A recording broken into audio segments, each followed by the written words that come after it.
Okay, Assalamualaikum and afternoon. Welcome everyone to the IMB Research Talk. I'm Azhar and I'm delighted to be your host for today. Uh, a little bit about our Research Talk webinar series. It is a monthly program organized by IMB for researchers to share about their topics of interest. And these talks serve as a tool to gain knowledge and insight on a wider research area and enhance basic understanding in scientific methodologies across different disciplines. Furthermore, it provides an excellent opportunity and platform to establish social network among students, researchers, and speakers.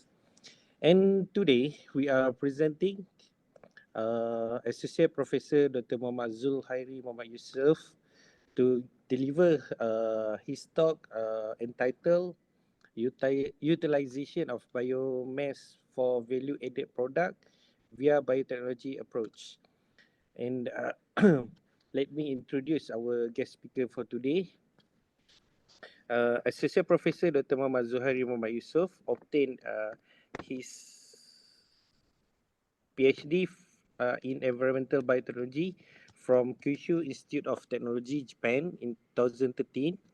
His Masters of Science in Environmental Biotechnology from Universiti Putra, Malaysia in 2010. And his Bachelor of Science Biotechnology from Universiti Putra, Malaysia on 2006. He is a very experienced lecturer. He became an associate professor since June 2021. Before this, he's become a postdoctoral in ICE Japan from October 2015 to 2017. ICE is stand for Advanced Industrial Science and Technology. He has so many research experience and become a research scholar. He became a research scholar from Institute of Urban Environment, China, Prof. Dr. Chang Ping Yu Laboratory from January 2012 to March 2012. And he became research scholar in Massey University, New Zealand, from Prof. Dr. Yusoff Chisti Laboratory from May 2012 to July 2012.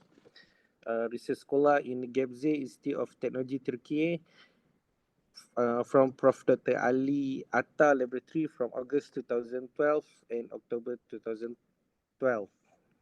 Become a visiting scholar from Penn State University, USA, under Prof. Dr. T.K. Wood Laboratory from January 2013 and until March 2013.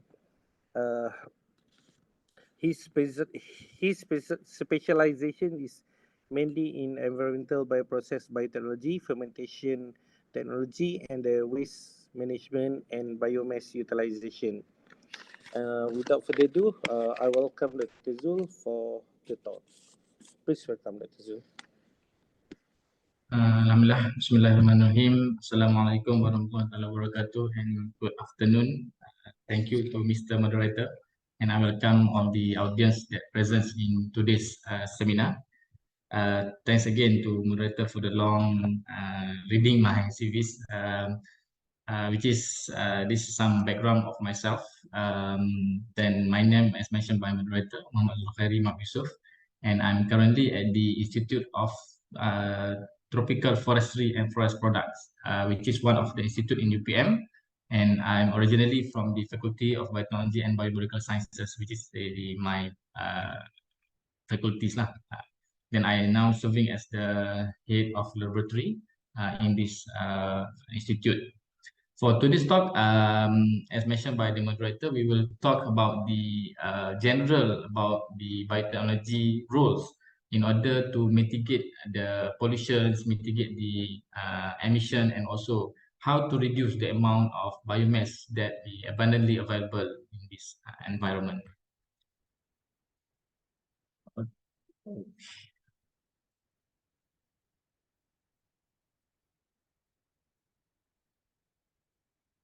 Okay, when we talk about the research group and research activities, I would like to highlight that is important things, not only in research, but in our own activities as a student activities, we need to have a group So this group can help you in many ways, either to share with you, to remind you, and also maybe in this case for the research, for us to strengthen ourselves in the research.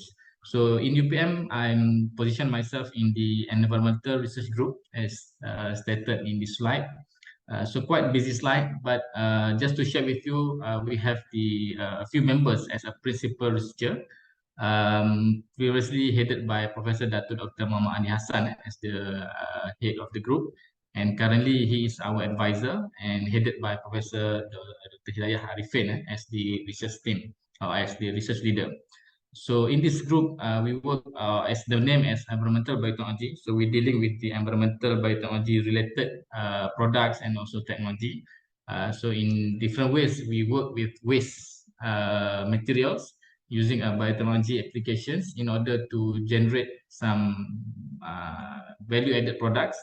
It could be the finished beneficial value-added products, or we can come as in terms of dollar and cents. So we can sell it as the as the materials. So in short, we call it waste to wealth, from the raw material, which is a waste, and finally converted into the wealth, something that we can share or we can get some money from these products. Environmental Biotechnology Research Group in UPM, we are located in the place called Biorefinery Complex. So Biorefinery Complex is part of the Faculty of Biotechnology. So in this complex, I assume this is the only one pilot plant scale that located inside the campus in Malaysia, if I'm not mistaken. So we have a quite big area where in this Biorefinery Complex, we have the office, we have the laboratory, wet laboratory for students to do their experiment, and also for them to do some research, literature review, and also manuscript writing. So in the student area, and also we have a pilot plant. So pilot plant is important where we transfer our knowledge in the laboratory skills and we transfer into the slightly bigger scale. We call it pilot scale. And this is enough to convince the industry, to convince our counterpart to see how feasible the laboratory skills we upgrading into the bigger scales. So again, I would like to highlight, even though the name is biorefinery, but this place not for the mass production. We just to facilitate the scale from the lab scale into the bigger scale. So then to increase the scales and for the commercialization and also productions, the industry must take place their role to adopt this technology and to have their own productions in different entity. So this picture shows there is an office, the students, and also the laboratory. So in this facility, we dealing with these main components or these main factors or this main product, I can say, which is biocompost, biochar, biodiesels, biogas, and also we have more advanced material which is bio nano composites. So all this research involved in any of these topics. But for today's discussion, I would like to highlight a few of these to show an example how biotechnology take their roles in order to utilize the raw materials and to produce the products. Similar with other research group as well, we dealing with the RDCI, research development, commercialization, and also innovations. This is our tugas hakiki. We have to do all these activities.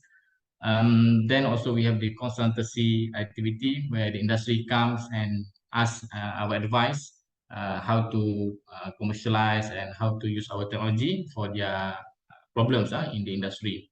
And in the same time, we also engage ourselves with the community involvements where we share our knowledge, we share our products with the industry. Perhaps they can adopt this technology, they can help themselves to promote, to keep the environmental safe.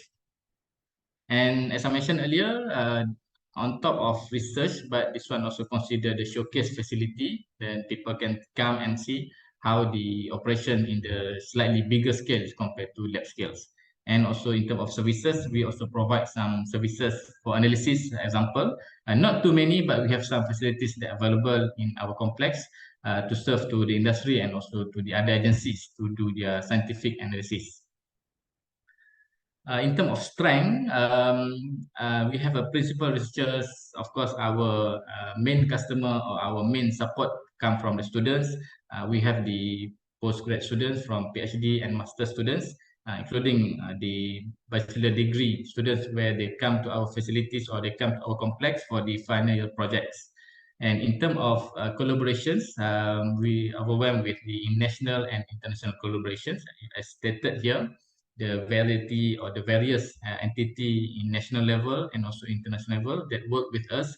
Some of them we end up with the successful story. We managed to get the grant, managed to get some publication together. Some of them then maybe just up until the research collaborations. Okay, come back to our today's topics. Because when we talk about biomass, people in different fields they will look into a different side of understandings. So it is important to put in context what kind of biomass that we try to discuss for today's discussions. For example, if you talk with the microbiologists, the biomass in their understanding are different when you talk with the molecular-based researcher.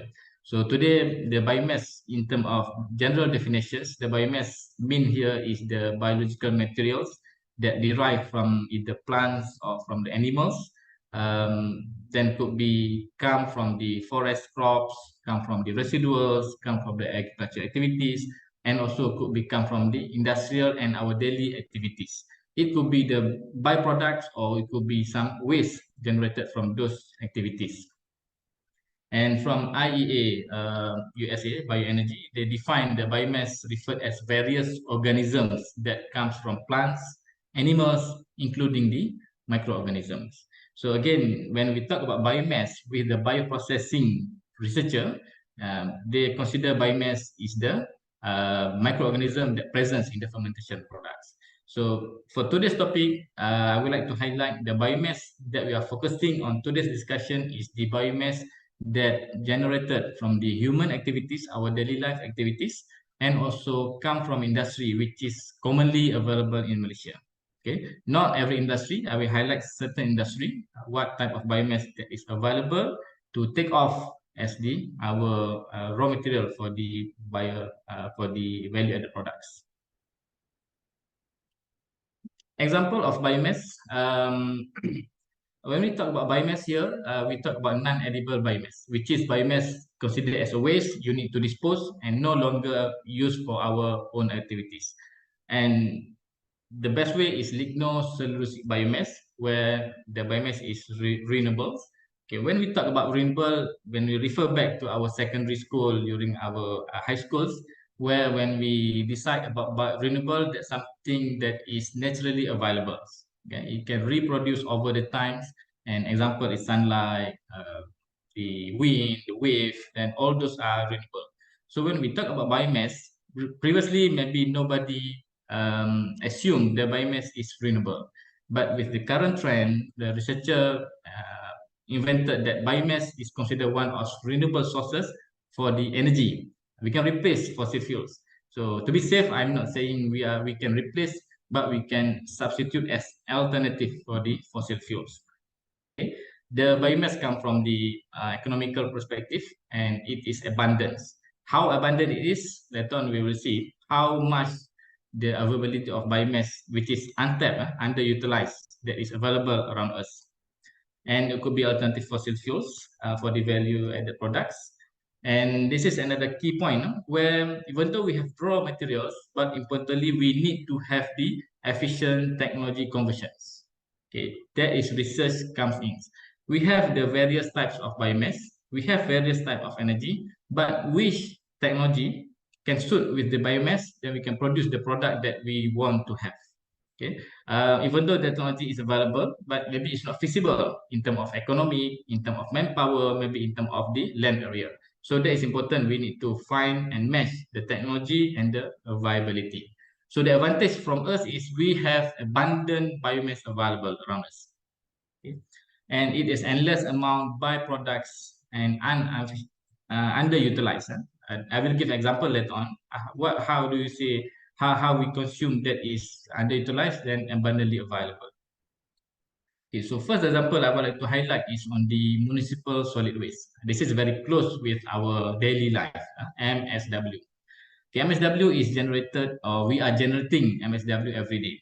Like or not, when you wake up in the morning and you go back to the sleep every day, you have tendency to produce the MSW. So MSW come from our daily activity, from our meals, from our household activities, from our work area.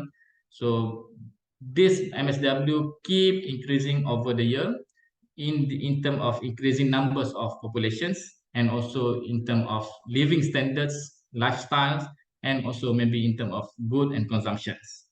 Okay, previously we talked about newspaper as a news for us to flip every day, but now we have e-news. Even though we have e-news, maybe we reduce the paper waste or newspaper waste, but we are increasing the numbers of e-waste. So in terms of characterizations, maybe they are different 10 years ago and 20 years ago, but in terms of amount generated, almost similar. The increasing number of populations, the increasing number of MSW, which is we are increasing the biomass available around us, and reported about 3.4 billions of MSW will be produced in 2050. There is projection from the World Bank. And for the current practice, where is MSW that we are producing every day goes off? Okay, we just produce, we are generate MSW, put it in our dustbins, that's it, right? And tomorrow morning when we wake up, you have to make sure dustbin is clear. Somebody have picked up our garbage. So that is our daily life. But when we look more details, so MSW will be transferred into the deposable area, which is reported on the global view. 70% of our waste that we produce every day will be go to the landfill, will be deposited into the landfills, and about 19% will be recycled, reused, repurposed of the waste. About 19%, just only about 10% of the waste generated will converted into the value added products, or in this case they mention it as a bioenergy. So we can imagine we are producing huge amount of waste every day, just only 10% will be take out from the waste, and the rest will go to the environment. So that is the issue that we would like to highlight on today's discussion. In terms of country, developed and developing countries, reported the developed country produce higher amount of MSW compared to the developing countries. Even though in our study, even though the amount of developing countries lower than the developed countries, but in terms of characterizations, the developing country produce huge amount of organic components. Okay? When we talk about organics, that is an opportunity for the biotechnologists like us to consume or to utilize these organic components to be converted into the other value-added products. And take-home message, we as a Malaysians, we are producing about 1.17 kilogram of MSW per day. Okay, we ourselves, when we wake up in the morning, go back to the sleep, we are generating about 1 kilo of waste every day. And from our reports mentioned that half of our MSW that we generate every day could be an organic components. So we are tendency to produce organic components into the environment. So that is one of the biomass that I will showcase as example. Secondly is food waste. Again, it's slightly related, MSW and food waste, because in our case, in Malaysian practice, we put everything in one single bin. Okay, food waste there, peppers. Unfortunately, we are putting the hazardous waste. We put the batteries, we put the paint sometime in our dustbin. So our waste now not considering the organic only, but it's commingle, put everything in the waste. So food waste reported half of our half of our MSW, municipal solid waste in Malaysia, is an organic waste. So from the UNEP, they said about 60% of organic waste or 60% of food waste come from household. So means we are the main contributor that produce food waste in the bigger scales. And it's estimated about 1.3 billion tons of waste, which is equivalent to 170,000 or 750 billions in terms of amount. And again, in Australia reported, not only we are impacting to the cost, we are impacting into the environment, but also we are impacting to the emission of greenhouse gases by putting our food waste into the landfills or putting our waste into the dustbin.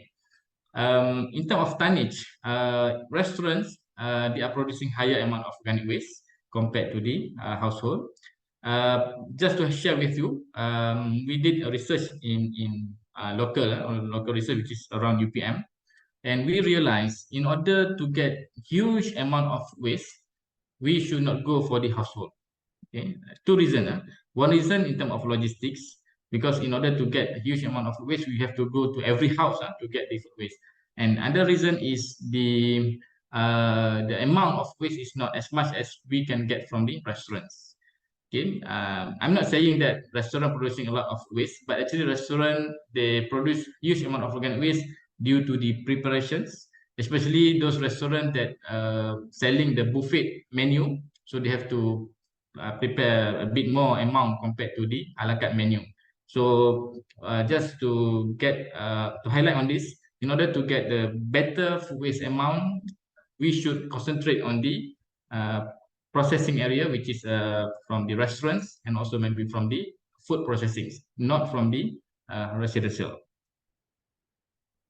And another biomass that it is available in Malaysia, in the group we call it agriculture waste, is including the crop residuals, industrial waste, animal carcass, and also food-related waste.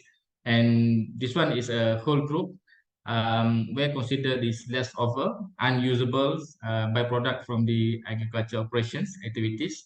And in terms of amount, is projected the agriculture waste producing 5 times higher than municipal solid waste. Just now we thought the MSW produce huge amount of waste, but when we look into the agriculture waste, the amount of agriculture waste will be 5 times higher than MSW. So again, that are the biomass which is we are producing because of our needs. Okay, agriculture waste is very close with the food security. Okay, we need to have the rice in our plates, but where the rice come from? From the paddy fields. And how to harvest the paddy fields? We just harvest the rice. We leave all those straw, all those the husks, everything on the fields. So what happened to that waste? Nobody knows. We as a consumer, we just need a rice in our plate. Okay, now we famous with the pineapple MD2. For your information, the weight of the pineapples is almost half of the weight that we are producing the waste. In order to get the fruits, we need to remove all those leaves and the stalks. So that one will be leaving into the agriculture. Then we just take out only the fruit. So the rest become the waste, which is classified as agriculture waste. What happened to the waste? Nobody care. We just need the fruits in our table plate. Okay.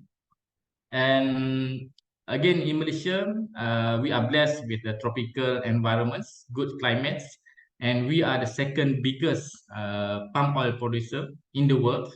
Remember, when we are producing a lot of amount, then we have to have the processing mills. So processing mill, we process all those fresh fruit bunches from the plantations to get the palm oil. But during the processing, we are producing a lot of biomass in the palm oil mill. Okay, so this is important for us as Malaysian. Palm oil mill is, of course, we can increase our economics through the palm processing, but at the same time, we are producing a lot of biomass. So now biomass is available, it is abundant, and maybe it is untapped. Due to some reasons, not many people still, not many researcher or not many industry use the biomass as the raw material for the other process or for the other value-added products. So that time we will discuss how important this industry towards on the biotechnology approach for the value-added products. Okay, current scenario, we just go only the Asian countries. Unfortunate, Japan is top in Asian country that producing agriculture waste, which is falls under 5.1 kilogram of agriculture waste per capita per month. then you can imagine how much the population of Japan compared to Malaysia. So they are producing 5 kilo per people or per humans, then compare with their population. So they are producing huge amount of agricultural waste. Then when you look into this graph, so there are almost every Asian country producing the agricultural waste, and projected in 2025, some of the countries double increment, and some in the industry just about a few increments. So look at into Malaysia, we are projected currently we are producing around 3 point something, and almost double. We are projected to produce 6 kilogram or 6.1 kilogram by 2025, which is only 2 years down the road. So based on these projections, then we realize with this current activity, we still producing a huge amount of agricultural waste into the environment. So compared with populations here, no doubt population increase, different activities carrying in, and we are tendency to produce huge amount of MSW, for example. So this MSW or this waste not only occupy the land area, but at the same time, it will pose to the potential threat to the environmental impact for the pollutions and etc. Look at positive way. So there are opportunities and also maybe some of the challenges that we have to face through in order to consume or in order to utilize this biomass as the raw materials. One of the things is the feedstock acquisitions and the cost. Previously, when we start with this research, we use the empty fruit bunch, EFB, from the land, from the mills, maybe 20 years back. Every time when we go to the mills, we ask for the FB. The question from the manager is, how much do you want? 10 ton, 20 ton? The question is not only kilogram, 20 ton, 10 tons. I can give it for free. Was 20 years back. But nowadays, when you go to the mills, you ask for the fibers or EFB, they will ask you, oh, sorry, it's fully booked. Okay, but then how much do you want to pay? So they're still willing to give it to you, but with certain amount of money. So, but this is not only happen in certain area only, but still have some area you can get this biomass for free. So sometimes when the cost of the raw material is increased, then we cannot cope with the whole operation lah. Okay. Impact to the environment, there are challenges. So when we take out all this organic from the plantation, maybe there will be some depletion in terms of nutrient recycling. Okay, so agronomists will get agree on this, but of course we have to see on the bigger picture. Maybe we will not remove all those organics from the plantation, just small portion only. And also we have to look into the regulation. So far, no special mechanism in terms of regulation how to manage these resources and how to give benefit back to the waste generator. For example, we produce the waste, we produce the products from the biomass, which is we get it from the palm processing. So we get some benefits. So unfortunately, the waste generated, we get it for free because it is a waste. And then now, maybe the producer will ask you, what is our benefit then? We are producing the biomass, we give it to you for free, but then no benefit at all. Okay, there's some challenges that we have to look into in the bigger picture. And at the same time, this activity will contribute to greenhouse gas emission as the challenges, but also will contribute to greenhouse gas emission mitigations. So they will pro and con. By implementing this, maybe we can mitigate some GSG. But without implementing this technology, maybe we'll keep emit the greenhouse gases. Okay, put in context of biotechnology. So as the bio definitions, the biotechnology is the tools or the process on the biological approach and the system for the production of the products and also the services. Okay, general one. So we need to have the biological methods. We need to have the cooperation with the microorganism to produce the products. As biotechnology is multidisciplinary, so we should rely again with the engineers, with the chemistry, and also maybe with the statistician. We cannot work alone. We have to work in group in order to fulfill our ambition, a big ambition. So in terms of upstream, also we look into the gene modifications, microorganism modifications, how to improve the yield using the genetic engineered modification.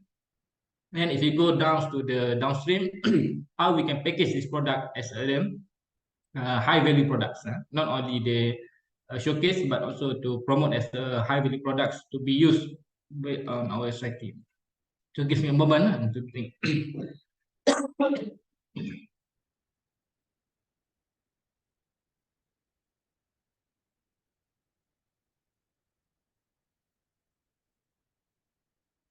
Okay, let's continue. Okay, on the global concerns, maybe everyone aware with the UN Sustainable Development Goals, SDGs, and this is one of the best plans. I consider it's the best because it involves 193 countries, 193 countries that commit to reduce the greenhouse gas emission and also to reduce the temperature by 2030. There are 17 goals need to be fulfilled from these countries. But in short, when we look into these SDGs, maybe people look into the environmental side.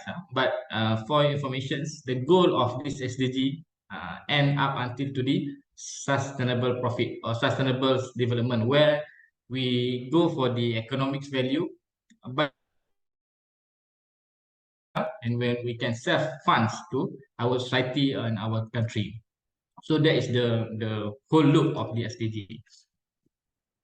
Then this is SDG cake. We consider as a cake. Whatever you place it, if you place it in box types, it will be SDG box. And if you place it as the cake, then consider SDG cake. So when you portion between economy, between environment, and also in terms of society, only 4 SDG covered on the environment, which is I put it on the last level. But again, when we look into SDG, we consider that it's related to the environment. But basically, most of SDGs considered our society. Okay, almost 8 of SDGs classified under society, and only 4 for the economy. So in fact, environment, even though the just 4, but we consider one of the important issue that we have to consider, because when we talk about environments, we'll talk about whole globe, not only our own country. Because when you pollute the environment, you pollute the river, this river will be go around the world, not only to your own location. So this work also consider on SDG, mitigation of emissions, for the clean cities, for the renewable energies, and etc. Okay, so this is the thing that I would like to share. How we use the biomass availability in industry with the biotechnology tools, and finally we managed to get some benefits in terms of value-added products. So this work was together with the plantations and or the palm oil mill, where we work with the Feldam, FGV, and also TDM. TDM is the state's government of Terengganu plantations. So this work, we use the composting process, we call biocompost, using the biomass from the palm oil industry. So in principle, composting just involves the raw materials from the specific raw material. Then we need to get help from our friend, which is microbial. So when the microbial take place, we consider as the fermentations. So for composting, it is an aerobic fermentation. So aerobic means we need to supply some oxygens for bacteria to grow and to degrade our raw material, which is biomass. And finally, we get this biocompost. So look simple, but knowledge must be there. So without the knowledge, we cannot do anything with this very useful microbes that is available around us. Just brief one, what is biocomposting? So what is composting? Composting is the biological process involve the organic materials to be degraded naturally by microorganisms to produce the stable humus-like products. Okay, finally we will produce the stable product and in the presence of organism and with the aerobic condition. Okay, so based on these definitions, in order to produce a compost, we need to have the product, we need to have raw materials, we need to have microbes, they will do fermentations, and finally we produce products. So what type of products? The product is stable, humus-like product. So the color must be maybe the brown or towards the dark color. And stable means the temperature is stable, the moisture is stable, and no longer degradation will happen after composting process. So take home message again, if somebody tell you they will produce by compost over the day or maybe overnight compost, I don't think, as a biotechnologist, I don't think that is a compost. That is only conversion of solid components into the another physical types of components. When we talk about biocompost, that is definition you have to fulfill. You need to have a microorganism, you need to have fermentation, and finally you produce the stable products. Okay, and the quality of this compost must have some certain level of quality, which is we can consider as nutrient quality in terms of N, P, and K, nitrogen, phosphorus, and potassium. And in terms of process, we need to have biomass, we need to have microbes. The question mark is, what is microbes? What microorganism that is important in composting? So that's why the biotechnology will take place to explain what type of microbe is important during composting process. The engineers can produce the composting process because based on design, based on the operations, engineers can do. But in terms of biological operations, we need to have the biotechnology, so we need to have biologists to explain on the operation. So in principle, the composting is not one night operations. It will take 20, 40 days, or maybe some of them goes to 60 days. But we are promoting the shorter composting process by controlling their conditions. So we hope between 30 to 40 days, the matured compost will be produced. So the importantly is the first 20 days or first 14 days composting process. So when the microorganism take place on the activity, then the temperature should rise up until to 50 to 60 degrees Celsius. Okay, so this is important condition. At high temperature, the activity of bacteria or activity of microorganism will be rapidly degrade the organic components. Then organic components will be degraded into the small molecules. And again, after some times, we need to provide the conditions. We need to make sure the air is enough, moisture is enough in order to have an optimum degradation process. And finally, towards the end, the temperature will be dropped. And in this stage, almost no organic component can be degraded by the bacteria. And in terms of size, so the size will be reduced about 70% or 60%. So if you begin with 100 kilogram, then you will get about 30 to 40 kilogram as the final products. So this is, as I mentioned, the biotechnology will explain why the temperature should increase due to the microorganism activities. And we need to maintain, or we have to make sure the temperature must operate between 50 to 65 degrees Celsius to make sure no pathogen will be available later on, and to make sure the degradation will be degraded efficiently. Okay, this is some of the composting that you can Google it, you can check in YouTube, you can check in TikTok, whatever. But my advice is make sure you have the knowledge of composting before you try do on yourself. Okay, what we have in UPM, what we have in our groups, where we introduce the windrow composting process, where we use EFB from the palm oil mill. We use their foam sludge, which is the from the ponding system. The sludge is very useful for the composting process. Why? That is where the indigenous bacteria come from. Okay, so you put it all together, control the conditions, then you get the matured compost. Okay, you can imagine this, if FB previously they just dispose into the environment, they just leave it into the plantation. Now they converted into the biocompost, and you can sell it as a product. So this is one of the product that we have in our group. You can get it from Shopee, and just Google Biomass EB or Biopellets. But if you need to have special price, you can contact me. You can ask our moderator. can give you a special price. You can try. We have good feedback from the customers. You can get green, you can get flower plants by using this natural product from the environment. Okay, try to make it fast. And another one I would like to share with you is biocharcoal. Again, this is collaboration between Worldwide Landfill, one of the entity under state government of Selangor on the landfill operation. So what is biocharcoal? Biocharcoal is a materials black in color, high porosity, and it comes from the lignocellulosic based components. Okay, how to produce biocharcoal? Simple one. You just burn your raw materials, woody materials, but make sure with limited amount of oxygen or small amount of oxygen. It's good if you can eliminate all oxygen.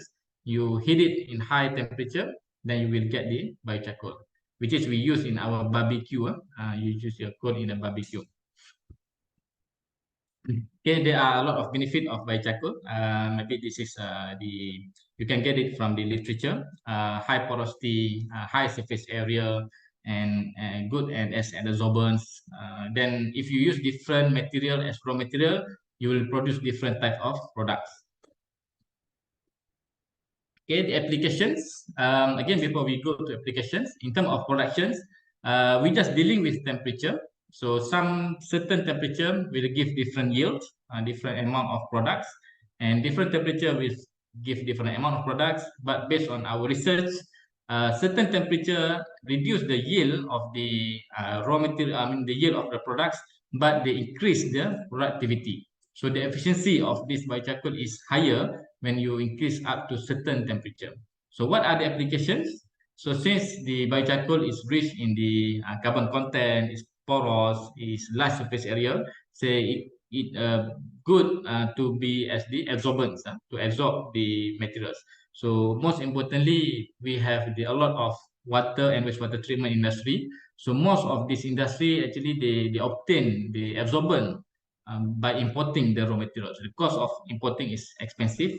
Why not use our options? We have our homegrown technology. We have the raw materials. Why not we are producing ourselves? Of course, the cost will be reduced, but we have the availability of raw materials, okay, as an absorbent. Okay, this work, we work on the wood waste material, wood chips, where the wood come from. We have landscape, we have trees in the city. Sometimes we need to pruning. So once they prune the tree, then they will deposit it into the landfill, right? So why not, rather than you just put it into landfill, this converted into the more beneficial products, converted into the biochar. So this is the technology that we have. We call it as pull type carbonization reactor. So where we have a big scale of carbonization process, we can control high temperature and we can activate using the steam pyrolysis, steam activations, and we manage to get the partially treated activated carbon. So the conversion is about 25%. So if you start with 1 ton, you manage to get about 20 ton or 25 ton of the biochar. So this is how the biochar looks like. When you observe under electron microscope, you can see some porous components. If you zoom in, then you can see a small pores, which is good for the absorption process. And we try this application using leachate wastewater, which is from the landfills. As for your information, leachate colors is very brown, and also in terms of presence of heavy metal, also they have some elements of heavy metals available.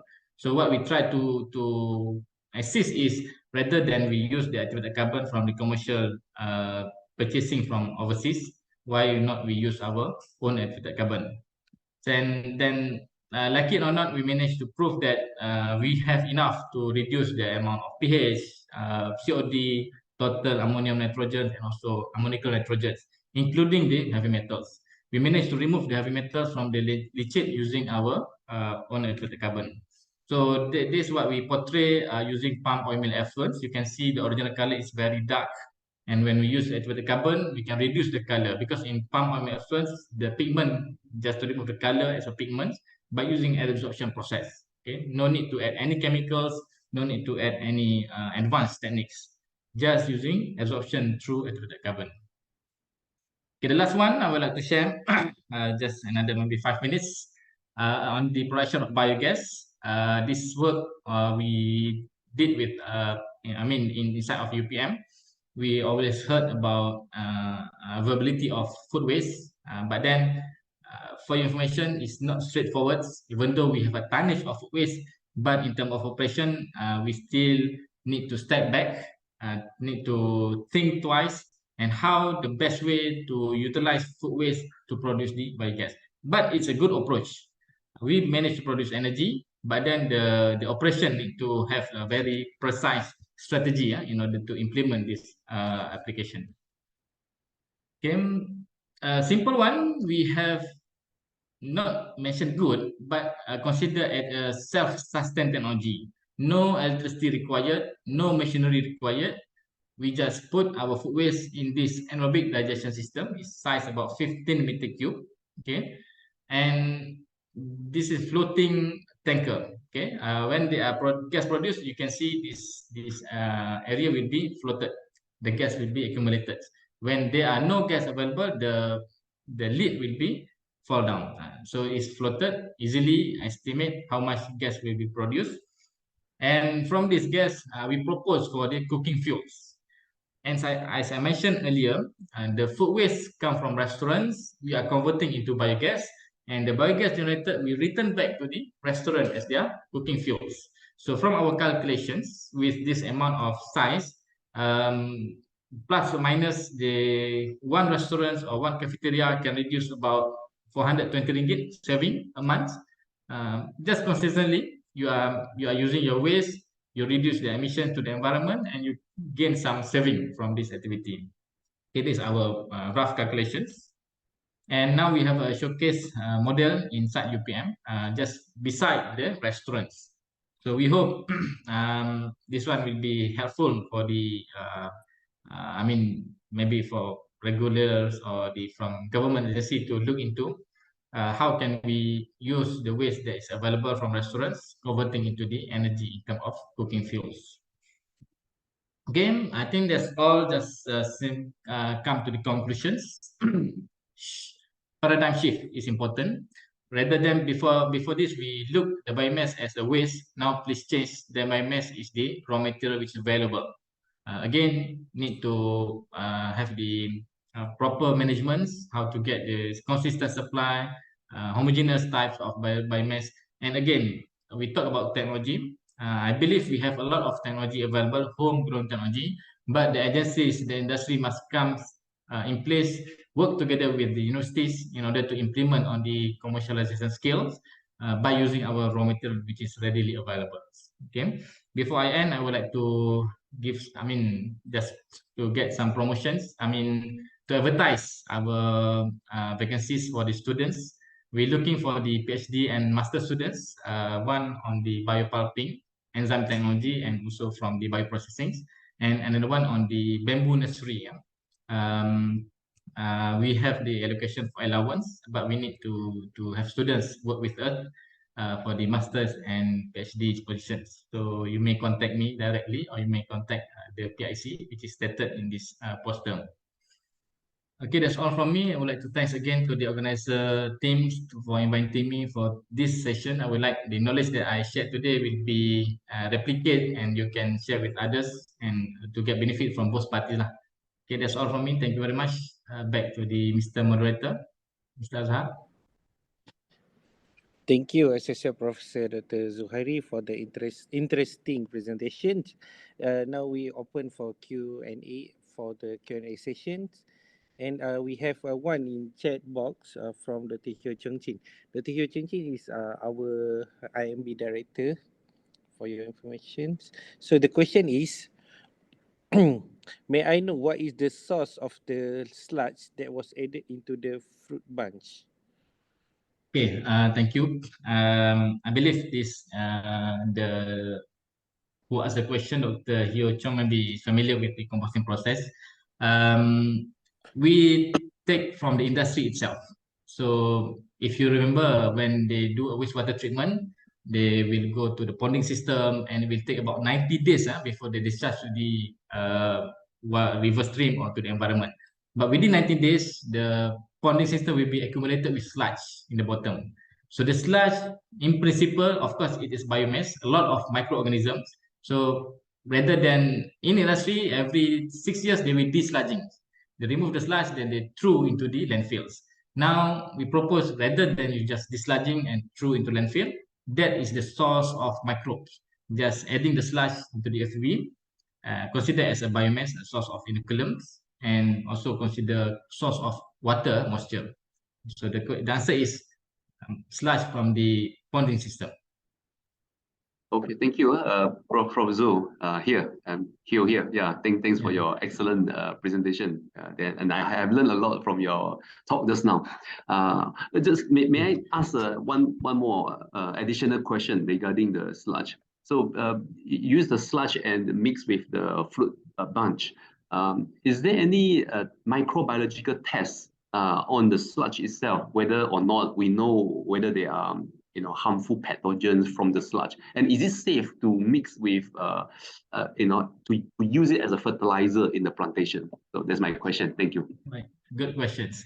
And this is biotechnology come in because we identified the sludge is not only microorganism, but we call indigenous microorganism. So this bacteria actually available in the soil, which is available in our environments. So this bacteria is safe. And I mentioned in the slide where the composting process will reach up until 60 degrees Celsius. So 60 degrees Celsius is enough temperature to kill off the pathogens bacteria, if there are any pathogens. So it's important and crucial parameters. So when you reach 60 degrees Celsius for a certain period of time, you kill off all the pathogens. And again, towards the end of the composting process, some bacteria is still available, but this bacteria, we assume it is benefit to the soils later on. Okay, not pathogen anymore. Okay, and again, to add on this, operation in the in the palm oil mill, there are no additional of chemicals, no additional of toxic components, which is there will be no way the toxic component will be derived from this composting process. And that's why the characterization of raw material is important. If you took from the landfill, for example, the sludge from landfill, and must be careful. Sometimes maybe there are some remaining heavy metals available, and maybe not good if you put in the composting process. But again, that one can be simplified. We can measure, we can measure the quantification and also maybe the toxicity on the composting. Right. Yeah. Thank you. Yeah, I was concerned about the pathogen as well as the heavy metals from the sludge. But since you said that this from the oil palm sources, then hopefully it should be fine. Yeah. This my second question is whether or not there's talking about Malaysia's scenario in the municipal solid waste. We do have a lot of mixture of different kind of waste, especially the plastic waste. So is there any way to compose the plastic from what is your view about it, and is it, how far are we from separating those waste into organic and inorganic waste? The second question, how far of our community? Answer will be back to the community. Okay, not easy. Maybe some of audience here have been visited Japan. Okay, they need to segregate 4 to 5 bins to segregate your waste, and it's happened when they are in the kindergarten. They start in kindergarten, then along the way until they are 100 years old. But we are already 40, 60 years old. Then we ask our community to do this. Still long way to go, but I believe with education, with the good awareness, we can achieve. But must be consistent. Not only certain years, for example, day without plastic bag. People have tendency to pay rather than bring their own plastic bags. So my suggestion maybe rather than we are providing the plastic bag, which is fossil-based plastic bag, why not we are providing the natural-based plastic bag? We have bioplastics. Okay, but the cost will be higher. Rather than 20 cents, maybe you can charge about 50 cents, 1 ringgit. But you are replacing the fossil-based plastic with the more organic-based plastics. In terms of utilization of MSW, very good questions. We face this one when we do our research. We have about 50% of organics. But when we talking about MSW, again, I mentioned in the slides, we are putting everything in the bins. Actually, the cost of segregation is even extreme cost rather than you are utilizing the waste for the organic, for example, for anaerobic digestion. So segregation at place or segregation at source is important. Even though in our case we did segregation at source, so we advise the restaurant to segregate in their place. But when it comes to our research place, we still need to do some partial segregations.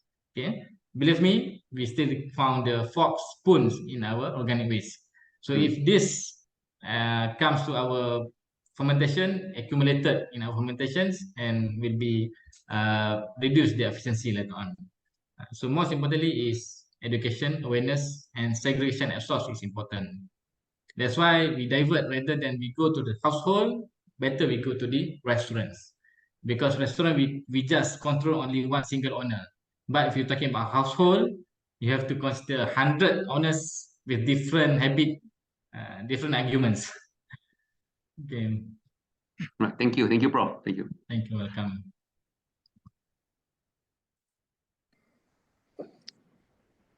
Is there any questions from the audience? Last time already. Is it last provided? Lunch not provided. So please keep the food waste. Do not throw in the dustbin. Talking about the food waste, we do have a compost bin within our institute. In our campus, we actually try to compose our food How big waste. the compost bin? Well, we're two compost bin. It's a new initiative by the institute. How big the size? Just a normal, bin. the black bin. Yeah, the normal black bin. Right. Yeah, but tomorrow we are having a trip, a field trip, to visit the agro farm, to see how they compose the organic waste. Yeah, that's tomorrow. So yeah, we are you can quite come interested. Visit our place as well. I think so. Yeah, your place is quite interesting and exciting. Yeah, perhaps Prof. Zul, after this we can talk about it. Sure. For our visit. Thanks. Okay. But you are from medical faculty, right? Yes, we are from medical faculty. Yeah, but myself is entomologist, so we actually we have a project using black soldier fly in recycling the organic waste from the landfill. So currently we have a group of a student and a postdoc working on that.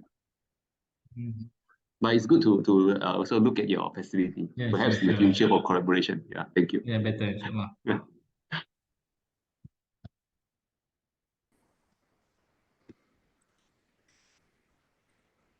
I think if there is no other question, I think we may conclude this session now. And once again, I would like to thank Associate Professor Dr. Zulkhairi for accepting our invitation. And thank you for the very nice presentation. Okay, thank you very much. Okay, thank you, Prof. Zul. Thank you. Keep in touch. Yeah, hope to see you again. Thanks. Bye-bye. Thanks, everyone. Yeah.